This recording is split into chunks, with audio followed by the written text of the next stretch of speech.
Quero convidar o irmão a abrir a sua Bíblia em Neemias capítulo 4 e nós vamos pensar em 2 versículos desse capítulo apenas. Neemias 4, versículos 19 e 20. Eu quero meditar com os irmãos por alguns poucos minutos sobre aquilo que a palavra de Deus tem a nos falar a respeito de tudo isso nós ouvimos até agora. O que a palavra de Deus tem a nos falar? Porque ela é que é a nossa regra de fé, de prática, de conduta, de vida, e nós queremos ouvir aquilo que a palavra de Deus tem. Versículo 19 diz assim: disse eu aos nobres, aos magistrados e ao resto do povo: grande e extensa é a obra, e nós estamos separados no muro, longe uns dos outros. Em qualquer lugar em que ouvirdes o som da trombeta, ali vos ajuntareis conosco. O nosso Deus pelejará por nós. Vamos repetir a partir de grande e extensa é a obra. Vamos tentar todos falar? Grande e extensa é a obra, e nós estamos separados no muro, longe uns dos outros. Em qualquer lugar em que ouvirdes o som da trombeta, ali vos ajuntareis conosco. O nosso Deus pelejará por nós. Eu queria só dar o contexto para os irmãos. O que Neemias está falando? Quais eram os assuntos que estavam na mente de Neemias? Os irmãos conhecem um pouco da história da reconstrução dos muros de Jerusalém e conhecem as dificuldades que vieram com o início desta reconstrução. Lá no capítulo 2, no versículo 19, Neemias chega à cidade, vê aquelas ruínas todas, o muro, as pedras, as casas, tudo em ruínas. Ele não consegue andar com o seu animal, com o seu cavalo, sobre as ruínas. Ele precisou descer do animal, o animal não conseguia. Ele precisou rodear aquelas ruínas. Tamanha era a confusão. E ele então faz um grande desafio, um desafio de fé àquele povo que durante tantos anos viveu no meio das ruínas. E o sentimento de muitas pessoas que estavam ao redor era um sentimento de zombaria. No capítulo 2, versículo 19, diz assim: o que ouvindo Sambalate o Horonita e Tobias o servo amonita e Gesem o arábio zombaram de nós e desprezaram-nos e disseram: que é isso que fazeis? Quereis rebelar-vos contra o rei? E aí vem a história das dificuldades que esse povo sofreu. No capítulo 4, no versículo 1, mais uma vez, quando começa a construção e eles estão organizados para entrarem na obra, outra vez veio zombaria. Versículo 1 vai dizer o seguinte, do capítulo 4: ora, quando Sambalate ouviu que edificávamos um muro, ardeu em ira e indignou-se muito e escarneceu dos judeus e falou na presença dos seus irmãos e do exército de Samaria, dizendo: que fazem esses fracos judeus? Fortificar-se-ão, oferecerão sacrifícios, acabarão a obra num só dia, vivificarão dos montões de pó as pedras que foram queimadas.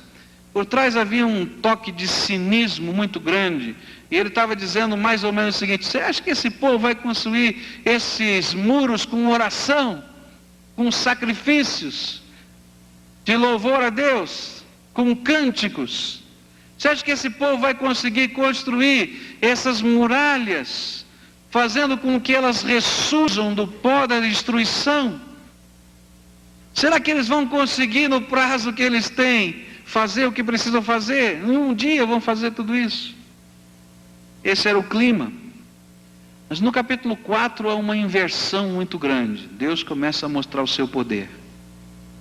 E apesar de toda a zombaria, o muro começa a ser erguido. Eu queria que você pensasse nisso. Que coisa bonita. E o povo foi começando a se organizar. Cada um começou a fazer uma tarefa diferente. A Bíblia diz no capítulo 3 que cada família pegou a área que estava de frente da sua casa, próxima da sua casa, e disse: esse aqui é o meu pedaço. E todo mundo começou a trabalhar no muro, cada um fazendo o seu pedaço. E diz a Bíblia coisas bonitas. Havia uma família que não tinha filhos homens, e eles pensaram: não, eles podem ser dispensados, não tem quem trabalhe, só tem mulheres. Eles disseram: não, nossa família vai fazer a sua parte. E aquele homem que só tinha filhas mulheres, com as suas filhas, construíram um pedacinho deles. E diz lá a Bíblia no capítulo 3 ainda, que vários profissionais que tinham uma vida tão diferente, começaram a fazer a sua parte. Diz do ourives, né? Aqueles homens que eram ourives trabalhavam com pedras preciosas, com joias, tinham mãos delicadas. Estavam agora carregando aquelas grandes pedras, cada um fazendo o seu pedacinho do muro. E o muro começou a levantar-se. E diz a Bíblia que eles já estavam mais ou menos na metade do muro. E de repente aqueles mesmos que zombaram e que riram, será que eles vão fazer esse muro com oração? Será que eles vão fazer esse muro com cânticos? Começaram a ficar preocupados, muito preocupados. Como é que vai acontecer agora? E disseram: nós vamos ter que impedir isso. Já que as nossas palavras não conseguiram impedir essa construção, porque eles não tinham nenhum interesse político em que fosse construído o muro, nós vamos impedir pela guerra. E se você ler o versículo 8, diz assim: coligaram-se todos para virem guerrear contra Jerusalém e fazer confusão ali.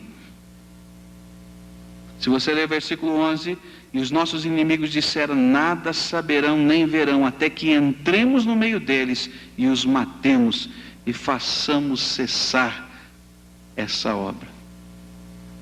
Eu quero dizer uma coisa para os irmãos: todo projeto de Deus, seja ele qual for, há de ser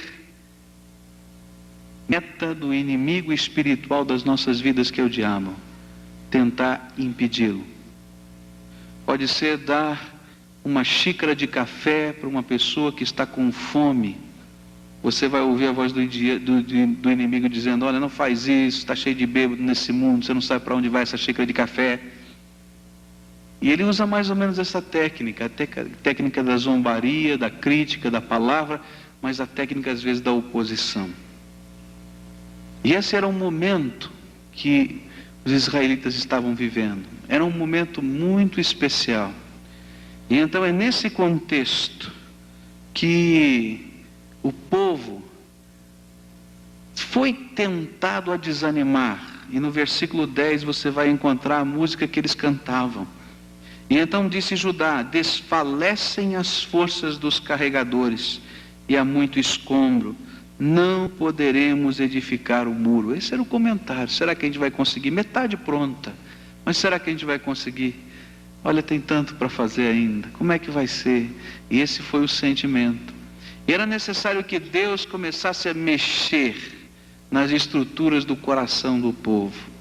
E houve uma coisa interessante que aconteceu: a ameaça armada foi a grande bênção na construção desse muro. Há coisas que a gente não entende, que Deus reverte em bênção aquilo que as pessoas pensam ser maldição.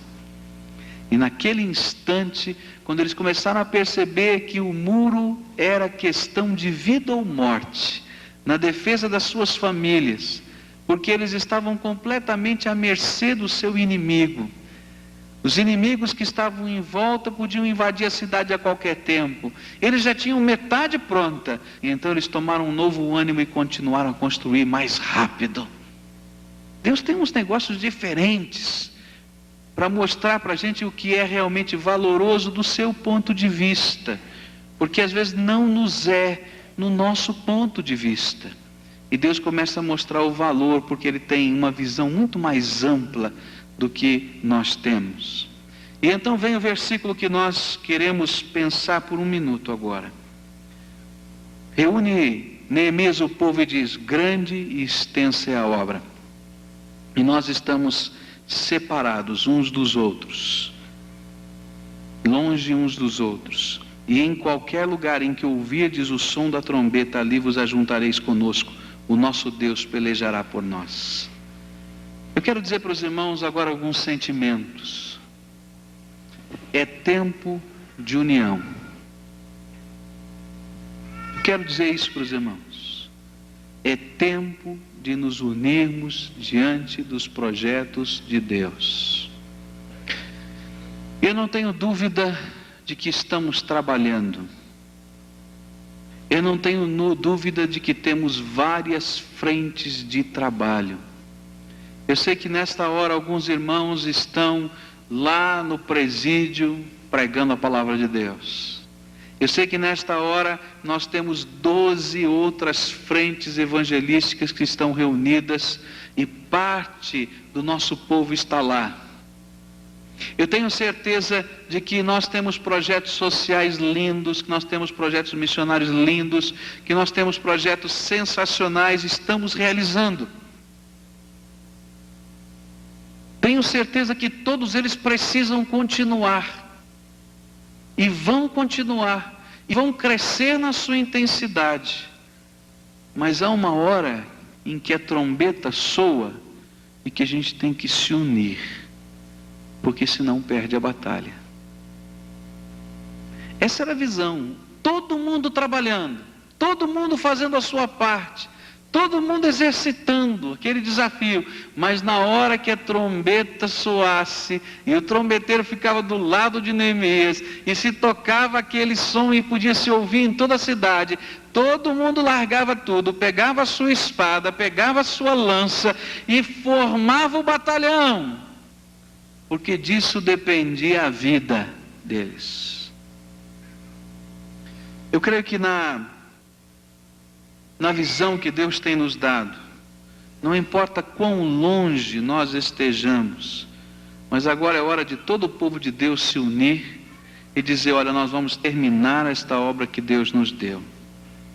Há várias frentes de Deus nessa obra, há várias posições onde Deus nos colocou. E se você pertence ao povo de Deus que está aqui nesta igreja, porque há povo de Deus em outros lugares também, mas se você pertence ao povo de Deus que está aqui nesta igreja, então eu quero dizer para você, é tempo de união. Eu quero dizer para você que eu tenho ouvido, tenho sentido o toque da trombeta. E tenho certeza que muitos dos irmãos estão ouvindo. E se você não ouviu ainda, cutuca o teu ouvido, porque ela está tocando. Está tocando e tocando alto. E tenho certeza que não vai ser difícil. Vai ser fácil. Porque Deus vai nos dar a vitória. Essa era a sensação de Neemias. Ele disse nos versículos 12 e no versículo 13, ele vai desafiando, melhor, versículo 14, onde ele vai desafiar o seu povo, vai dizer o seguinte: olhei e levantei-me e disse aos nobres e aos magistrados e ao resto do povo: não os temais, lembrai-vos do Senhor, grande e temível, e pelejai por vossos irmãos, vossos filhos, vossas filhas, vossas mulheres e vossas casas. E eu queria dizer isso aos irmãos: lembra do Senhor, quanto de bom teu Deus já tem feito na tua vida. Lembra quão grande é o teu Deus. E agora entra para a obra e faz a tua parte, porque o Senhor está conosco e há de nos dar vitória. E é isso que Neemias estava falando e queria repetir a você nesta manhã. Entra e toma o teu pedacinho. É tempo do povo de Deus se unir. Não importa se você, eu quero colocar aqui o meu sentimento, tá? Eu não estou preocupado se tem supermaster aqui. Não estou não. E a gente vai estudar isso hoje à noite. Que a maior oferta que Jesus já abençoou foi de uma viúva pobre, que pegou 2 moedinhas que valiam a menor quantia daquele tempo e colocou no gasofilácio. E ele disse: olha, ninguém deu mais do que essa mulher, porque ela deu tudo o que possuía. Eu quero falar sobre isso hoje à noite. Esse vai ser o tema da nossa meditação. Eu não estou preocupado com aquilo não. Mas eu estou preocupado com o que você tem no coração. Se a visão de Deus está no teu coração, se a visão de união está no teu coração, se a visão de propósito está no teu coração, se a visão de compromisso está no teu coração, se nós somos um povo, se você está ouvindo o toque da trombeta, e se você está sentindo o prazer que aquele homem que só tinha filhas dizer, não, o pedaço que é meu, ninguém vai fazer não, esse é meu. E eu tenho o prazer de estar engajado dentro dessa obra. É tempo de ir e de fazer a obra, lembrar-se do Senhor. Quando a trombeta toca, é tempo de agir. A gente tem que sair correndo. E os conselhos são, lembre-se do Senhor, Ele está conosco. E lute, entra na peleja. E você luta, na verdade, a favor dos seus irmãos. Quando a gente entra numa batalha dessa, a gente tem consideração pelos irmãos. Esse é o sentimento de qualquer soldado. Essa semana estavam fazendo uma série de reportagens sobre do dia D, né? 50 anos do dia D, então a gente podia ver várias coisas sendo faladas sobre isso. E me impressionou um comentário sobre a Batalha de Midway, onde as esquadrilhas de avião foram dizimadas. Eles realmente combateram e ganharam a guerra, mas as esquadrilhas foram dizimadas. E chegou no último momento da batalha, eles tiveram que juntar o que restou de todas as esquadrilhas e fazer uma. É o que sobrou. E eu me lembro então daquele documentário, daquilo que estava sendo dito, ele disse, olha, agora não interessa a que esquadrilha você pertencia antes. Agora cuide do seu companheiro, porque senão nós vamos morrer. E eu fiquei pensando, na batalha é assim, quando a gente entra na luta, a gente não entra sozinho, a gente entra preocupado com o irmão, com o companheiro.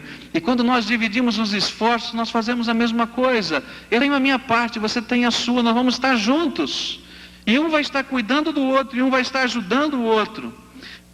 Há uma outra coisa bonita nesse processo. Nós vamos estar ensinando para os nossos filhos, para os nossos queridos, o que realmente tem valor.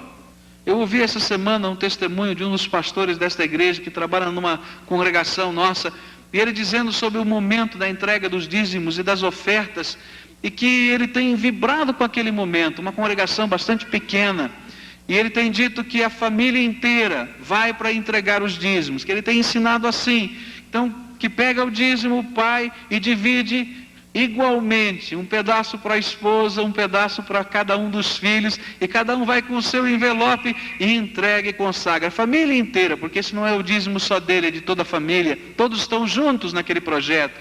E ele tem dito o seguinte, olha que coisa bonita, é ver as crianças, como elas vibram, como elas se alegram, como elas dizem, olha, hoje é o dia que eu estou com o meu envelope para entregar e consagrar ao Senhor. E ele estava dizendo daquilo que de bonito vai ficando no coração. Nós estamos ensinando valores. Pode ter certeza, nós estamos ensinando o que realmente vale nessa vida, que tipo de investimentos são prioritários ou deixam de ser prioritários. Nós precisamos nos unir. A trombeta já soou. E é tempo agora de experimentar aquilo que Neemias disse: Deus pelejará por nós. Eu creio uma coisa, eu queria terminar com isso. Há uma dinâmica no céu que vai ser vivenciada aqui na terra. A dinâmica é que Deus nos convoca e diz, olha, começa pela fé e eu termino pelo meu poder. Essa é a dinâmica de Deus. O povo parou diante do Mar Vermelho e todo mundo ficou orando, dizendo, Senhor, estamos encurralados, o Mar Vermelho aqui, o exército de Faraó ali.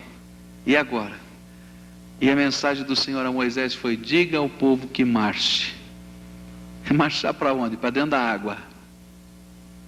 E na medida em que eles foram entrando dentro d'água, o Mar Vermelho se abriu. Não abriu antes. A mesma coisa aconteceu com o Rio Jordão. Quando os sacerdotes molharam os seus pés na água do Rio Jordão, o rio se abriu. Quando o povo marchou pela 7ª vez em torno das muralhas de Jericó, e só então as muralhas ruíram. Quando Naamã mergulhou pela 7ª vez no rio, e só então as suas carnes foram transformadas e ele foi curado da sua lepra. É assim que Deus trabalha. A trombeta soou, você dá o seu passo de fé, e o resto não é problema nem meu e nem seu, é do Deus Todo-Poderoso que peleja a nosso favor. O que eu estou pedindo a você é que escute a trombeta e não fique de fora. Faça o seu melhor e não se preocupe com o resto. Faça o seu melhor com alegria, com prazer no coração, e Deus há de nos dar a vitória, porque essa obra não é minha, eu não tenho nenhuma capacidade para fazer isso. Já disse isso para os irmãos, mas é do Senhor, e Ele é poderoso para fazer muito mais abundantemente além daquilo que pedimos ou pensamos. Essa é a minha certeza, a minha alegria, a minha esperança. Amém?